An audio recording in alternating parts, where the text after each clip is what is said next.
Hi there. In this tutorial, we'll be showing you how to prepare a photo for printing. Properly preparing your photos is crucial for ensuring that the final print looks as good as possible.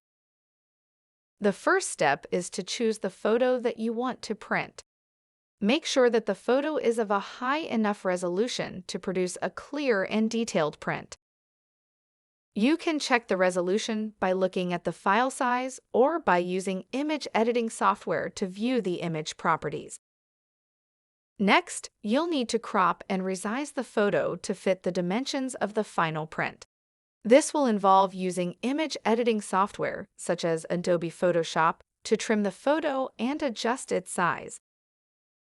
It's also a good idea to adjust the color balance and contrast of your photo to ensure that it looks as good as possible when printed. You can do this using the editing tools in your image software. Once you're happy with the way your photo looks, it's time to save and export it for printing.